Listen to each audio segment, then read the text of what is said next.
Nos dias 22 e 23 de setembro de 2024, em Nova Iorque, terá lugar a Cimeira do Futuro, um evento de alto nível que reúne os líderes mundiais para forjar um novo consenso internacional sob a forma de proporcionar um presente melhor e salvaguardar o futuro.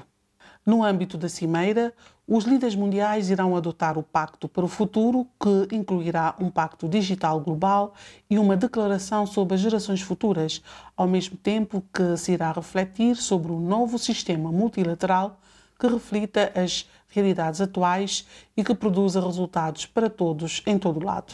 Para uma melhor compreensão sobre os objetivos e os resultados que se espera da Cimeira do Futuro, convidamos para este episódio Sua Excelência, o Sr. Presidente da República, Dr. José Maria Neves, e a Sra. Coordenadora Residente das Nações Unidas em Cabo Verde, a Dra. Patrícia de Sousa, que irão partilhar as suas perspectivas sobre como este pacto pode influenciar o futuro das relações internacionais, o desenvolvimento sustentável, os direitos humanos e a própria estrutura das Nações Unidas. Muito boa tarde, Sr. Presidente. E boa tarde, Sra. Coordenadora. Sejam bem-vindos ao nosso podcast hoje para falarmos sobre este importante evento que é a Cimeira do Futuro. Portanto, é uma cimeira que irá refletir sobre os grandes desafios, portanto, os atuais, os futuros. Irá produzir um pacto para o futuro, um novo consenso internacional sobre como deve ser o desenvolvimento para salvaguardar as pessoas e o planeta. Eu começo por perguntar ao Sr. Presidente quais considera serem os maiores desafios e as maiores ameaças que se colocam às pessoas e ao planeta. Bom, o mundo hoje tem desafios enormes, como é o caso das guerras e dos conflitos. Em África, Europa e um pouco por todo o mundo, mas também temos as migrações, que é fulcral para o futuro da humanidade, e temos a problemática das mudanças climáticas, mas temos também todo o desenvolvimento das tecnologias informacionais, designadamente a inteligência artificial e o seu impacto na vida das pessoas.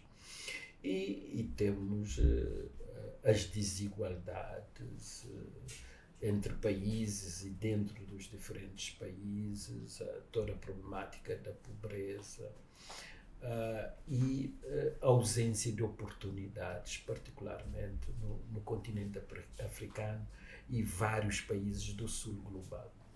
Então, esses desafios são tão complexos, tão difíceis, que só podem ser resolvidos ou afrontados no quadro multilateral. Não é possível resolver esses problemas, não é possível abordá-los na via da busca de entendimentos e de consensos sem que um espaço como as Nações Unidas, que reúne todos, tenha condições de pôr todos a falarem e a encontrarem os caminhos para que essas soluções sejam encontradas. Toca aqui na questão do multilateralismo, já vamos chegar aí. No caso de Cabo Verde, quais consideram serem os grandes desafios? Cabo Verde é um pequeno estado insular, é muito vulnerável do ponto de vista ecológico, mas também do ponto de vista económico e social. Tem uma reduzida capacidade de autofinanciamento, mas também uma reduzida capacidade de endividamento, e temos que contar, claro, com a parceria internacional, mas temos que criar as condições para, em Cabo Verde, encontrarmos os consensos que são necessários para acelerarmos o ritmo de crescimento da nossa economia, para construirmos fatores de competitividade e podermos garantir um desenvolvimento sustentável. Se nós somos vulneráveis e sensível a tudo o que acontece no mundo, as mudanças climáticas, as desigualdades, a pobreza, todo o desenvolvimento da tecnologia e da ciência, todos os riscos que se referem aos jovens e toda a problemática da paz e da segurança no plano internacional tem reflexos imediatos num pequeno Estado como Cabo Verde. Senhora Coordenadora, eu faço-lhe a mesma pergunta, mas antes gostaria que fizesse um pequeno enquadramento sobre... Estamos a falar concretamente do quê? Quando falamos da Cimeira do Futuro, em termos dos objetivos, daquilo que se espera deste evento. Pois bem, primeiro, muito obrigada. Uma honra estar aqui nesse diálogo com Sua Excelência, o Presidente da República, que estará representando Cabo Verde justamente na Cimeira do Futuro e nos 2 dias que vão também anteceder a Cimeira do Futuro, que estão sendo chamados dos Action Days, né, os dias de ação. Basicamente, a Cimeira especificamente vai acontecer dia 22 e 23 de setembro e vai reunir todos os líderes mundiais para firmar um acordo. Chama-se o Pacto pelo Futuro, mas eu diria que é um pacto pelo futuro, pensando em entregar, né, melhores alianças, melhores serviços, hoje. É o pacto do futuro que começa hoje, porque às vezes a gente tem que falar, é um pacto pensando, não é pós-2030, é o pacto do futuro hoje para repensar a cooperação internacional, o multilateralismo e o que é mais importante, é tocando em questões críticas que não fomos capazes de tocar até o dia de hoje, como por exemplo, temas importantes que estão em discussões a nível global, como, por exemplo, a reforma do próprio Conselho de Segurança das Nações Unidas. Então, realmente é um encontro crítico, crucial, para se repensar essa nova lógica global de cooperação internacional. Como muito bem falou o senhor presidente, país sozinho nenhum é capaz de responder todos os desafios que se impõem hoje no mundo atual, seja em relação aos conflitos, às guerras, em relação aos dramáticos efeitos das mudanças climáticas, que são consequência justamente das ações que nós, como humanidade, tomamos até hoje, que precisam ser revistas, e que o Pacto do Futuro também propõe a revisão dessas ações no que tange à mudança climática. E, de alguma forma, eu diria que é relembrar o nosso acordo como humanidade. Isso tem a ver com a própria Carta das Nações Unidas e o nosso compromisso com os direitos humanos. Então, a Cimeira do Futuro e o Pacto do Futuro, que tem sido construído há mais de um ano esse processo, diálogos no mundo inteiro, com vários setores da sociedade, com os Estados-membros, os governos, representantes dos governos, os líderes mundiais, mas também com a sociedade civil, com os jovens, com os cientistas. A ciência e as novas evidências científicas estão assim informando esse Pacto do Futuro para que possamos utilizar e reconhecer o que há de melhor na humanidade, que produzimos, né, como humanidade, justamente em benefício dos próprios homens. E aí é o desafio de não deixar ninguém atrás, ou seja, os países em desenvolvimento, os países do sul global, têm que se beneficiar, devem se beneficiar de todos esses avanços e acordos globais que, infelizmente, hoje, o quadro que temos é que beneficiam os avanços, os próprios recursos, mais que outros. Então, é com essa promessa coletiva de humanidade, de direitos humanos, que se desenvolveu esse Pacto do Futuro em 3 pilares. Desenvolvimento sustentável, você colocou muito bem, Natasha, assegurar o aceleração, nunca sei português do Brasil, português cabo-verdiano, enfim, acelerar as ações dos ODS, isso é fundamental. Para aí já foram definidos quais são esses aceleradores. O quadro de desenvolvimento sustentável de Cabo Verde, o chamado PEDS 2, né, que é o Plano Estratégico de Desenvolvimento Sustentável de Cabo Verde, está profundamente alinhado com os aceleradores. Então, nesse sentido, Cabo Verde já tem o seu quadro, referência. Mas tem a questão que não aflige diretamente Cabo Verde, mas aflige diretamente, que é a questão da paz e segurança mundial, né? Que aflige a todos, né? Sem distinção. Né? Onde quer que estejamos vivendo, conflitos e guerras têm atingido toda a humanidade. E, por último, os direitos humanos. Então, são esses 3 pilares: desenvolvimento sustentável, paz e segurança e direitos humanos. Então, esse é o enquadramento da cimeira, tendo que nos 2 dias, 22 e 23 de setembro, serão as discussões, né, de mais alto nível com os líderes, e os 2 dias que antecedem vão se discutir 2 temas, basicamente. Um voltado para a juventude, nós teremos o prazer, a honra de estarmos lá, de contarmos com a presença de Sua Excelência o Presidente, inclusive na abertura. Tem uma expectativa grande da interação com os jovens e também com os líderes mundiais, e também outro dia dedicado à transformação digital. Acho que utilizar as novas tecnologias, a inteligência artificial a favor da humanidade e não como uma ameaça. Não é uma provocação, nem longe disso, mas se não será esta cimeira uma espécie de um novo exercício, de uma construção de uma nova agenda para o desenvolvimento, para responder aquilo que a Agenda 2030 não está a conseguir responder, e tendo em conta que faltam apenas 6 anos para o cumprimento das metas? Olha, na verdade não, ao contrário. Para mim, quando você lê os documentos e todas as discussões que eu pude participar, e que estão todas online, é importante dizer isso, todas essas discussões estão online, as pessoas podem participar, mandar suas sugestões. É justamente o contrário, como temos 6 anos, 5 anos e meio, o que podemos fazer para acelerar, como comunidade internacional. Então, onde estão os recursos?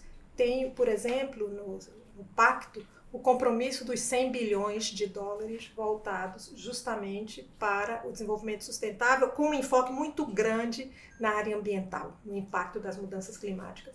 Então, eu diria que, na verdade, é aquele impulso, né? A milha final, né? O quilômetro final de compromisso como humanidade.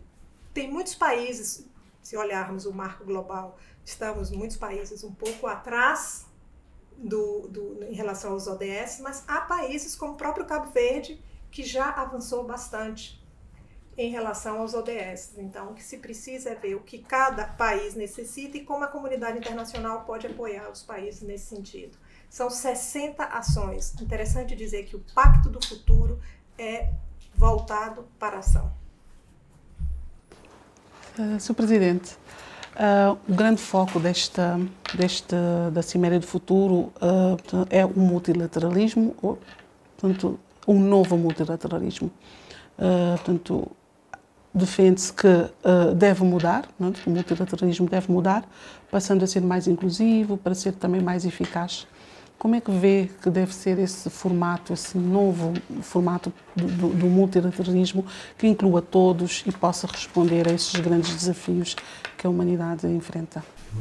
Bom, eu diria que este exercício que se está a fazer no quadro das Nações Unidas para se construir um novo pacto do futuro é basicamente uma avaliação estratégica a meio percurso e para revisitarmos alguns dos debates e adaptarmos as ações aos desafios que se colocam nestes e nos próximos tempos. O mundo está a mudar de forma extraordinária e é preciso uma grande capacidade de análise e de adaptação.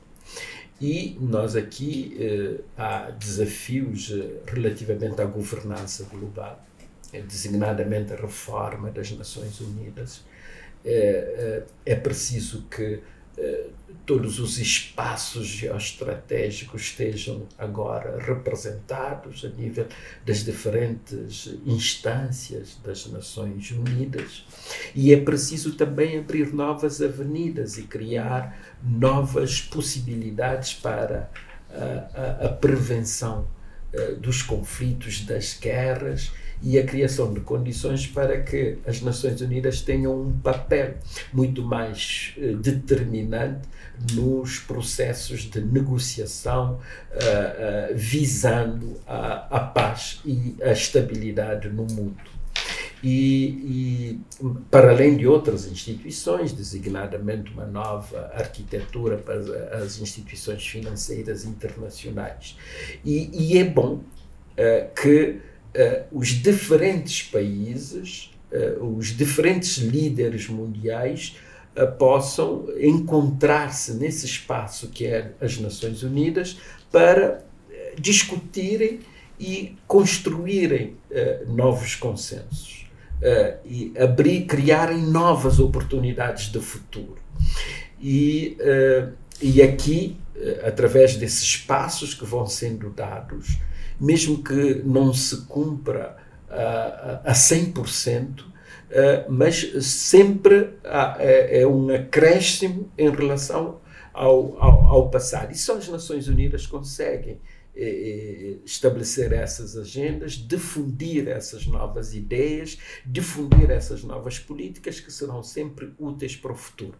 E, através desses debates, estamos a construir novos espaços de multilateralismo. Estamos a aproximar os países, estamos a convergir relativamente aos principais desafios que se colocam à humanidade e estamos a ver, fixamos determinados desafios para o desenvolvimento sustentável, o que podemos fazer para acelerar o passo, para irmos mais depressa, ou para fazermos com que os que estão mais atrás possam chegar mais à frente. Então, a utilidade desse debate é atualizarmos todas as discussões que desde há algum tempo têm sido feitos sobre a cooperação, como é que os países podem coordenar as suas ações, que novos mecanismos de financiamento podemos encontrar para garantir que os objetivos sejam cumpridos e, mais do que isso, que mobilizações teremos que fazer dos países, das lideranças, das sociedades civis nos diferentes países para que, de forma mais clara, mais evidente, possamos andar rumo ao futuro. Senhora Coordenadora, a mesma pergunta. Olha, eu acho que... Acredita que vai ser possível? Eu acredito. Eu acho que a humanidade... Eu acho que o mundo do jeito que está não está bom para ninguém. Não está bom para ninguém. Nem as pessoas, as famílias, os países, né, mais desenvolvidos sofrem com o que está acontecendo no mundo e tem um impacto, direto ou indiretamente, nas pessoas. E um mundo onde nós temos um grupo seleto, né, de nações com acesso ao que há de melhor, à tecnologia de ponta, aos recursos necessários, e um grupo maior de nações sem acesso a esses recursos, quer dizer, essa lógica mundial não funcionou. Falhamos. A lógica e os compromissos que assinamos, claro, não todos, eu gosto de dizer sempre, avançamos até um determinado momento, para a realidade que temos hoje. E os recursos que a humanidade, que o mundo dispõe hoje, estamos ainda longe de atingir essa equidade de recursos, de conhecimento e também de apoio mútuo para realmente propor um desenvolvimento sustentável mais célere para todos. Então, a ideia desse encontro de Nova York é o momento que todos se encontram, é o momento das nações se encontrarem.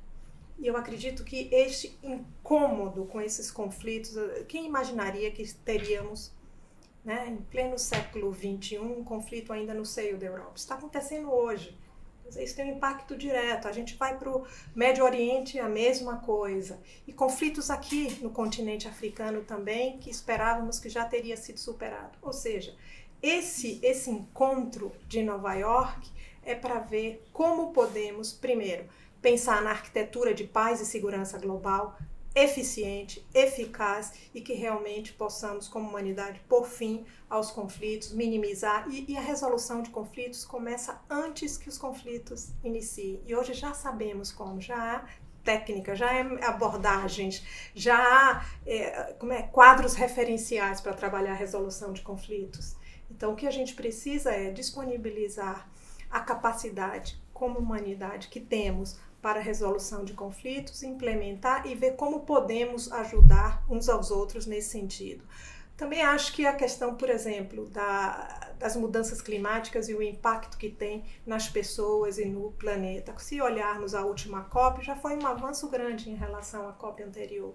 E o acordo que foi fechado na última COP nos Emirados Árabes é um chamado Acordo dos Emirados Árabes, né? O pacto lá que foi feito já demonstrou avanços importantes também, incluindo a necessidade dos países que não necessariamente contribuíram para as consequências drásticas da mudança climática se beneficiarem dos recursos dos países, né, mais desenvolvidos que dispõem justamente do enfrentamento à crise climática. Então, acho que ali já tem um novo pacto, de alguma forma, nesta área, que levou-se isso também para o Pacto do Futuro. Então eu sou uma otimista, eu olho o copo meio cheio, porque eu acho que a inteligência do homem não pode ser maior do que o egoísmo do ser humano. Eu acho que nossa inteligência, nossa capacidade de nos identificarmos como membros de uma mesma comunidade global, eu acho que isso é muito mais forte, essa energia de companheirismo, solidariedade, irmandade. E eu volto à Carta Inicial das Nações Unidas. Se conseguimos lá, eu acho que podemos, né, fazer um recompromisso e novamente promover sacudir a humanidade. Olha, não está bom assim, aqui é a nossa proposta. O pacto foi construído com muita negociação.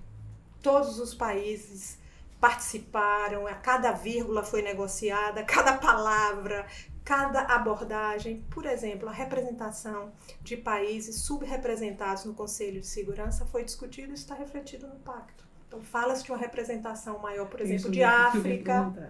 Pois é. Porque muitas vezes a questão é essa. Os países, por exemplo, os países do sul global, praticamente não têm muito espaço, nem muita voz para também, se calhar, colocarem na mesa as soluções que entendem serem melhores, não é?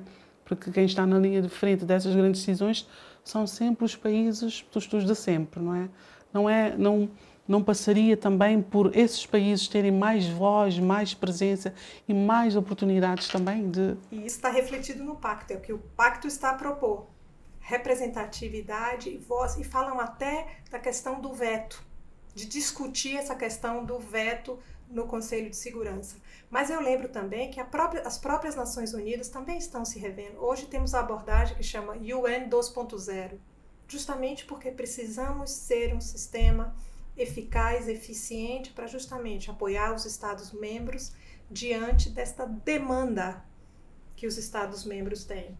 Então, sim, passa pela representação e representatividade política, passa também pela capacidade nossa de sistemas, né, agências multilaterais, como as Nações Unidas, também entregar melhor para os Estados-membros. E passa por esse pacto que os líderes, né, de mais alto nível, como Sua Excelência e o Presidente, estará lá discutindo e esse compromisso. Eu fico sempre imaginando, eu trabalhei em Nova York e durante a Assembleia, né, durante a Assembleia Geral, é sempre um movimento interessante, né? Nova York ganha todo um espírito e a gente refaz, eu acho, o nosso pacto como humanidade.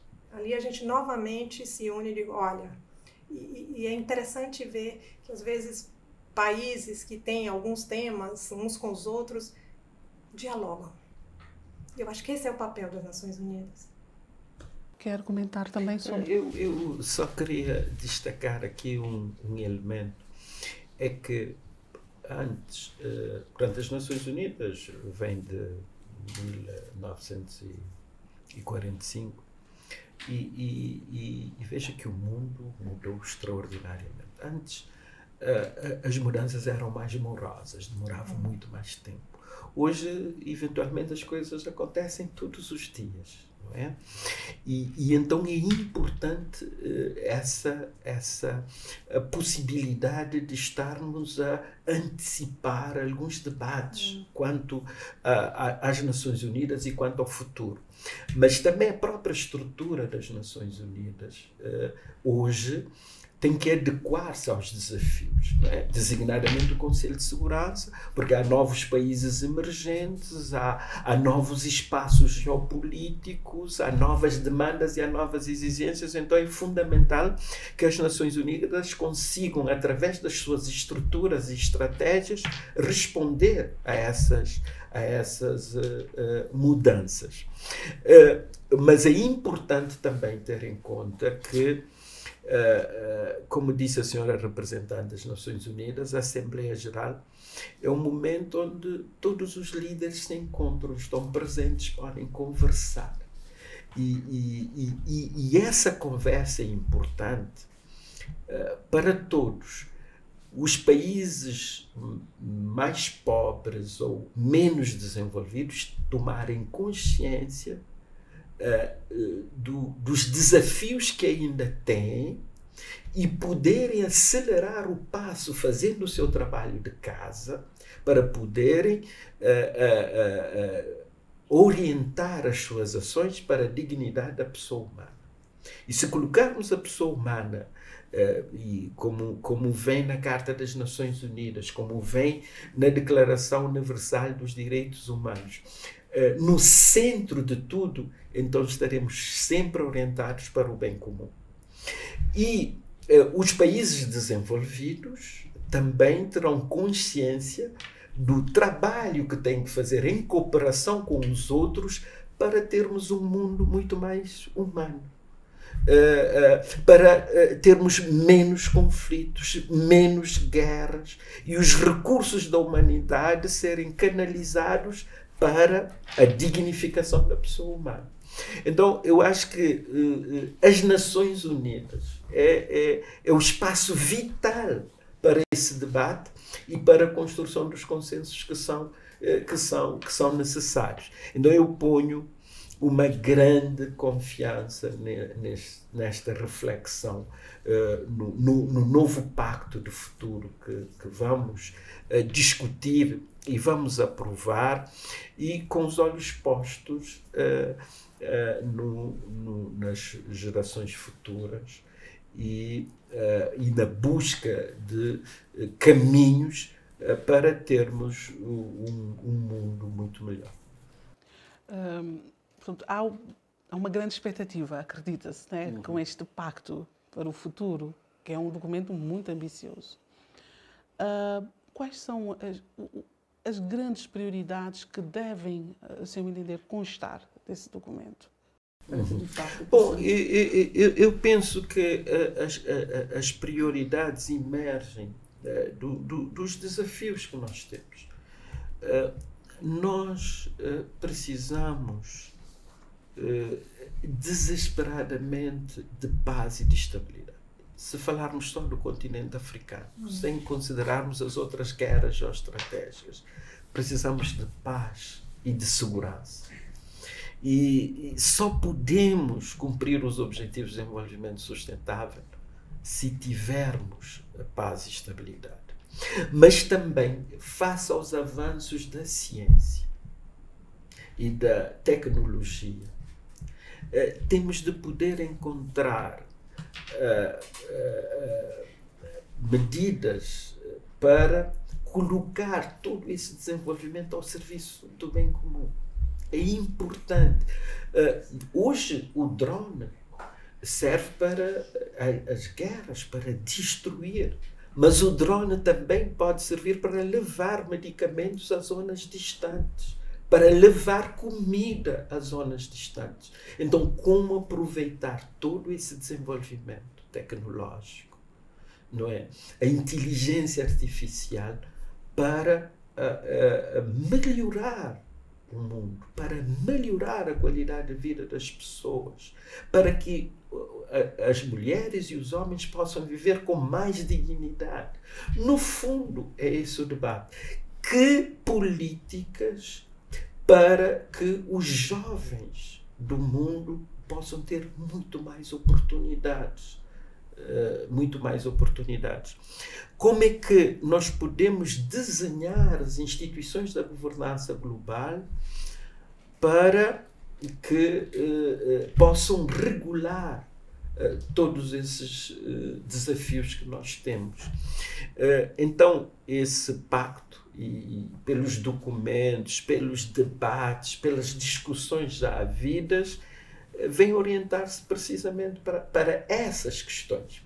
Agora, dir-me-á, só o facto de conseguirmos explicitar esses desafios e colocá-los num documento que todos possam ler, ver, estar consciente, é um grande passo, é um grande ganho, não é? Mas depois esse documento servirá de referência para a formação de políticas públicas a nível dos diferentes organismos internacionais, que podem depois difundi-las para os outros países, mas a nível também dos diferentes países. Eu digo que as Nações Unidas têm sido um espaço essencial para a criação de políticas e depois para a sua difusão para o mundo. E Cabo Verde, os países africanos, os países asiáticos, os diferentes países do mundo têm sido exemplos disso mesmo. Eu posso dar o exemplo dos Objetivos de Desenvolvimento do Milénio, que serviram para impulsionar a modernização e a transformação de Cabo Verde nos primeiros 15 anos do século XXI. Então, é esse o elemento. Esse pacto é um fermento na construção do presente e na busca de novas soluções para o futuro. Não sei se quer acrescentar, o Sr. Presidente disse uma coisa interessante. Pronto, já temos o documento, não é? Extremamente ambicioso, há uma grande expectativa. Agora, transformar o documento do que está escrito para a prática, o que é que de facto vamos precisar agora? Vamos precisar trabalhar muito e trabalhar coordenadamente, de maneira tanto interna nos países, quer dizer, assim como um país só não pode resolver o problema, também um setor só não resolve o problema. Então, quando a gente fala que os ODS, né, os Objetivos de Desenvolvimento Sustentável, são interconectados, interdependentes, é como os direitos humanos, né? A gente não pode ter algum direito e outros não, a gente precisa ter a universalidade dos direitos. Então, eu acho que o nosso desafio é assegurar o desenvolvimento integral e integrado.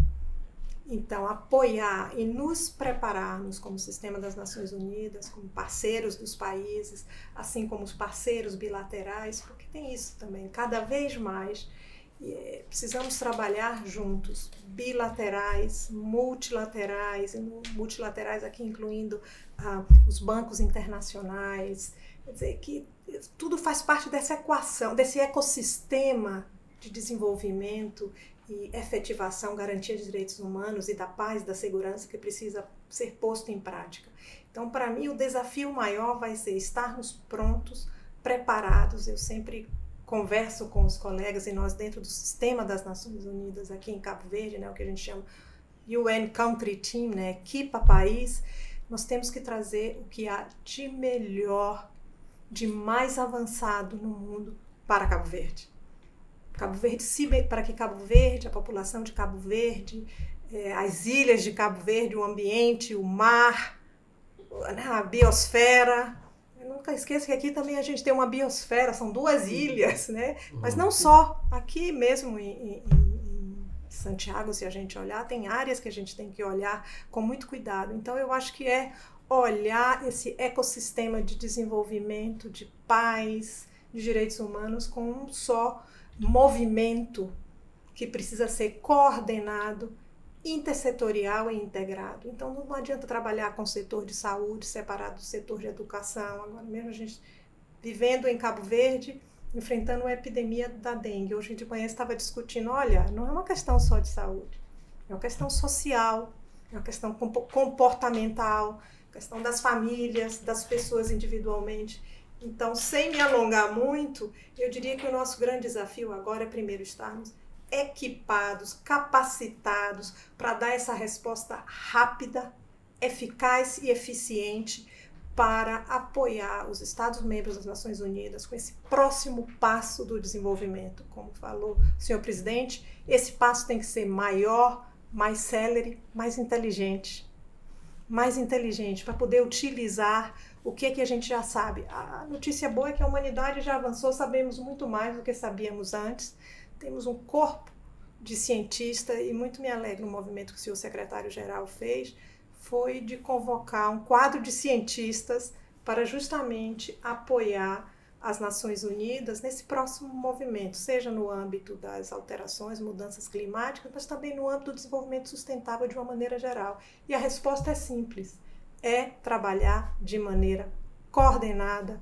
multissetorialmente e intersetorialmente, trabalhando todos os setores, tendo um objetivo comum, que é pensar nas pessoas, no planeta, né, no ecossistema, na vida, na Terra, como a gente fala, de uma maneira mais ampla. Eu estou muito positiva, senhor presidente. Eu acho que é um momento único e acho que a gente tem que envidar todos os esforços nesse sentido. Acho que tem desafios, sim, mas se a gente ficar pensando só nos desafios, nos imobiliza um pouco, né? Eu acho que pensar nas oportunidades nos dá uma energia e uma dinâmica mais ágil e mais inteligente, que eu acho que é o que a gente precisa agora, é pensarmos juntos e pensar a união, voltar para o básico, que é a Carta das Nações Unidas, aquilo que a gente, como humanidade, acordou em 1945 e que é muito válido, e pensar na Declaração Universal dos Direitos Humanos.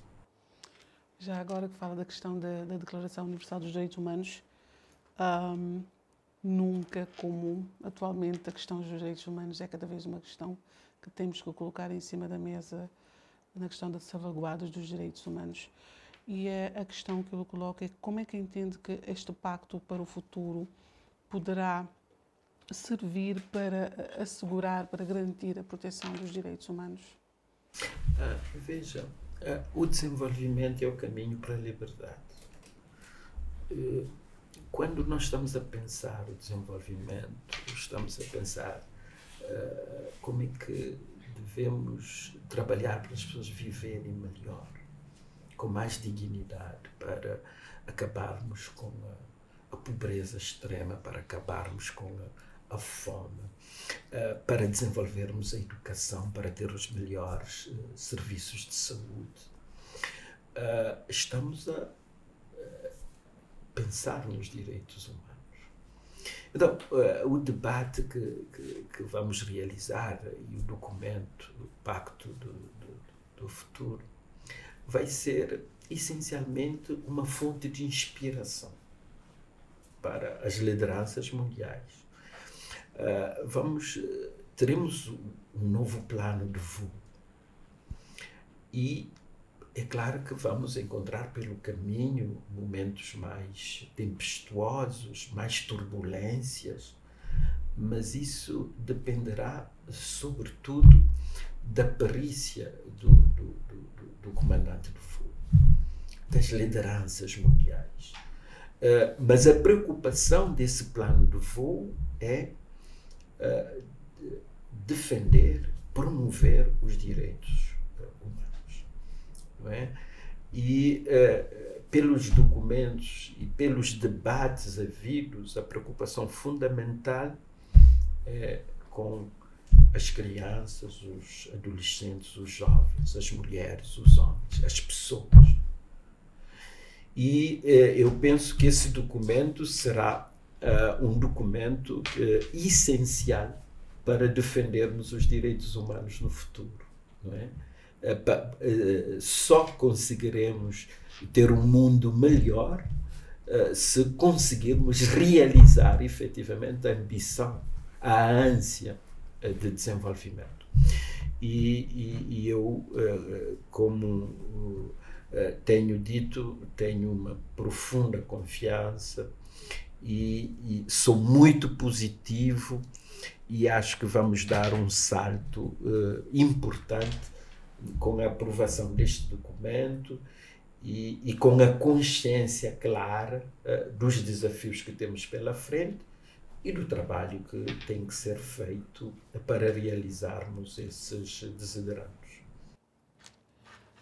Senhora Coordenadora, portanto, já falamos das pessoas, vamos agora falar sobre também o planeta, não é? Como é que vê o papel das Nações Unidas para assegurar que o Pacto do Futuro promova uma justa transição verde? Olha, tem um enfoque importante na questão de apoiar os países na adaptação às mudanças climáticas, né, para que sejam resilientes às mudanças que virão, já sabemos que virão, já temos conhecimento, a ciência já deixa claríssimo. Então, no Pacto do Futuro está claríssimo esses acordos, fazendo uma referência direta às COPs, né, às convenções que tivemos entre, né, das partes das Nações Unidas, os acordos que já foram estabelecidos. Mas aqui eu gostaria de destacar duas coisas. Primeiro, o fato de pensarmos a economia circular, de pensarmos em evitar o desperdício, de pensarmos eu achei muito interessante essa discussão global, e a gente já vê aqui também em Cabo Verde, de será que nós precisamos consumir tudo que consumimos? Será que é preciso produzir tudo que o mundo está produzindo? A gente sabe que tem países que têm arcado, né, com o lixo da produção industrial dos países, alguns, né, de uma maneira mais forte que o outro. Então, eu acho que o pacto está propondo uma revisão, inclusive, dos padrões de consumo do ser humano, das pessoas. E isso tem uma relação direta com o ambiente. Então, eu acho que essa economia circular está muito forte no documento e é uma discussão importante que está acontecendo, e o documento saindo, o documento Pacto do Futuro, agora em setembro, eu acho que vai apontar alguns caminhos nesse sentido. Segundo, eu acho que novamente voltando à solidariedade global, quer dizer, país nenhum vai conseguir dar essa resposta, e há uma obrigação dos países, né, os grandes emissores aí dos gases do efeito estufa, né, essa nossa discussão aí, todos os combustíveis fósseis, não é justo um país como Cabo Verde, que quase nada contribui, a 0,000, e tem sofrido o impacto, né, e se olharmos a previsão é de sentir ainda mais, né, aquecimento dos oceanos, aumento do nível da água, é um país, né, um pequeno estado insular. Então, isso não é justo. Essa resposta e esse apoio tem que vir através dessa solidariedade, desse apoio, mais do que solidariedade, desse compromisso global, de dar uma resposta mais articulada em relação aos temas ambientais. E eu acho que já se avançou no mundo em relação com os acordos, com esses fundos multilaterais voltados especificamente para o tema ambiental, né, para a economia verde, a economia azul. Cabo Verde tem sido visto, né, e acompanhado aí muito de perto com o tema dos oceanos, como podemos potenciar uma economia azul sustentável. Também é importante falar economia azul, mas de forma sustentável, para que as próximas gerações se beneficiem desse lindo mar azul que o país tem, assim como nós estamos nos beneficiando agora. Se não cuidarmos agora, corre risco as próximas gerações, né? Infelizmente, hoje toda a história do plástico, do peixe, é uma história triste, mas que a gente precisa lembrar que isso depende de nós também, cuidar, mas também dos recursos que vão ser disponibilizados, já começa a ser disponibilizado, e países como Cabo Verde já têm se beneficiado dessa arquitetura nova de financiamento para focar especificamente nas ações ambientais, nas ações que estão tratando com as consequências das mudanças climáticas. Bem, já estamos praticamente a chegar ao fim da conversa, mas gostaria de pedir, portanto, aos dois que fizessem uma reflexão sobre como é que vem a importância desta Cimeira do Futuro, e também em termos tendo em conta que uma das temáticas, portanto, vai ser as futuras gerações. Que legado é que este Pacto do Futuro pode deixar para essas futuras gerações? Comece por si, senhora. Olha, eu acho que a gente pode contar uma história positiva, e eu vou gostar muito de fazer parte dessa geração, né, que nós estamos aqui trabalhando, e dizer, olha, daqui a 20 anos, vão dizer assim, aqueles senhores, aquelas senhoras que estavam ali, que pensaram esse pacto, afinal, funcionou. Então, eu acho que quando conversamos com os jovens, e eles apontando as soluções, a própria declaração, né, do Pacto para Futuras Gerações, esse pacto, esse capítulo específico está sendo, né, desenhado, articulado muito sob a liderança dos jovens. Eu acho que a grande mensagem e a grande recompensa de tudo isso é sabermos que em 10, 20 anos a promessa de não deixar ninguém para trás foi cumprida. E não deixar ninguém para trás individualmente, mas também como países, né? Como comunidade global, para que a gente não tenha que contar a história de nós e os outros, sul global, né? O grande norte, com a concentração de recursos, mas que a gente tenha uma divisão mais igualitária, mais equânime de recursos, de conhecimentos e de ações. Eu diria assim, também de capacidades, né? De poder entregar ao país tudo que o país precisa da melhor forma possível, num tempo rápido. O desafio é grande e com os recursos necessários, e aqui me refiro financeiros, disponíveis, né? Disponibilizados para acesso rápido, eficiente e eficaz dos países, justamente para darem essa resposta rápida. E nós das Nações Unidas temos que estar nesse mesmo movimento de rapidez, de eficiência, de eficácia para apoiarmos os Estados-membros da melhor forma possível. Nesse grande juntamon, nesse pode juntos, que precisamos promover na humanidade. Muita esperança eu tenho agora em setembro e pronto. Agradeço muito a liderança aqui do senhor presidente, que vai estar aí representando Cabo Verde, não só no encontro, né, de alto nível com os líderes globais, mas junto aos jovens. Eu acho que também é uma mensagem de esperança, é uma mensagem de força que Cabo Verde vai levar, esse pequeno país insular aqui da costa africana, com tanta história para contar e com tanta a compartilhar com o mundo, né? Como um país que, com recursos limitados, chegou onde chegou. Sr. Presidente, qual é a mensagem? Eu acho que o importante aqui é que tem sido uma construção partilhada. É importante partilharmos os nossos sonhos quanto ao futuro. Já dizia o poeta que quando sonhamos o mundo pula e avança. Mas também eu considero que para Cabo Verde é muito importante. Nós vamos comemorar os 50 anos da nossa independência. Fizemos razoavelmente bem o que tínhamos que fazer nestes 50 anos, mas precisamos de sofisticar o nosso processo decisório e para isso temos que ser muito mais inteligentes. E os consensos desta cimeira vão ser fundamentais para acelerarmos o passo quanto ao futuro, para encontrarmos novas soluções, para continuarmos a cumprir Cabo Verde.